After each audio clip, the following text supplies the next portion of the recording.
As expected, the race for president is still too close to call. Voters in Minnesota and Wisconsin turned out in record numbers on Election Day and with early voting. This afternoon, CBS News projected Joe Biden winning Wisconsin. It is a close race with Biden at 50%, President Trump with 49%. The Trump campaign says it is going to request a recount. In Minnesota, CBS News projected Joe Biden as the winner last night, with more than 99% of the precincts reporting Biden is ahead 53% to 45%. The Minnesota Secretary of State says the state will continue to go ahead and count ballots coming in after Election Day. However, Steve Simon says those ballots will be kept separate because of a federal court ruling last week to only count absentee ballots received by Election Day. Simon says there are nearly 250,000 outstanding absentee ballots. However, he believes the actual number yet to be counted is much lower. This slower than usual process is literally by design of the legislature, which, for example, gave 2 extra days after the election for all local elections administrators to count and process results, and by design of the courts, which have allowed the counting of ballots postmarked by Election Day but received by November 10th to be counted in the final results. And we intend for that to happen.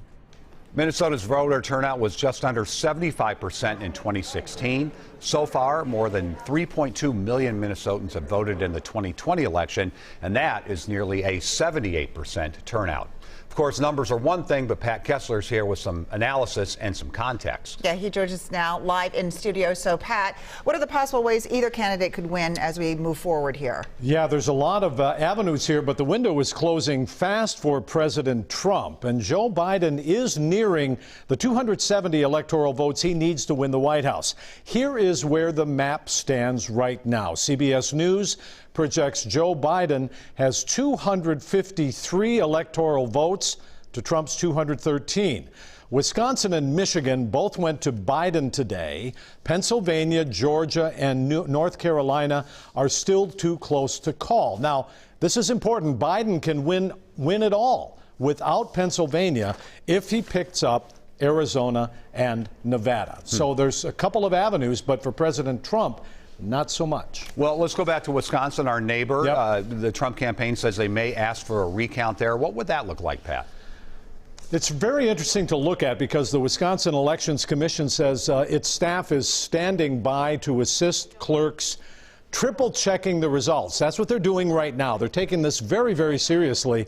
An election official in Milwaukee carrying results had a police escort when she left the building. The president, we know, in a recount, has a very big mountain to climb. Here's why.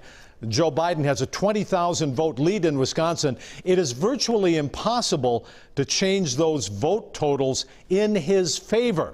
Now, we've covered these for many years here in Minnesota, these kinds of recounts for Minnesota governor and U.S. senator.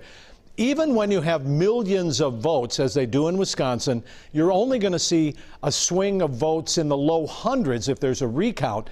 Very, very, very unlikely you're going to change 20,000 votes. But the president says that's what they're going to try to do. Well, we'll follow it and report it. Okay, Thank Pat, thank Pat. you.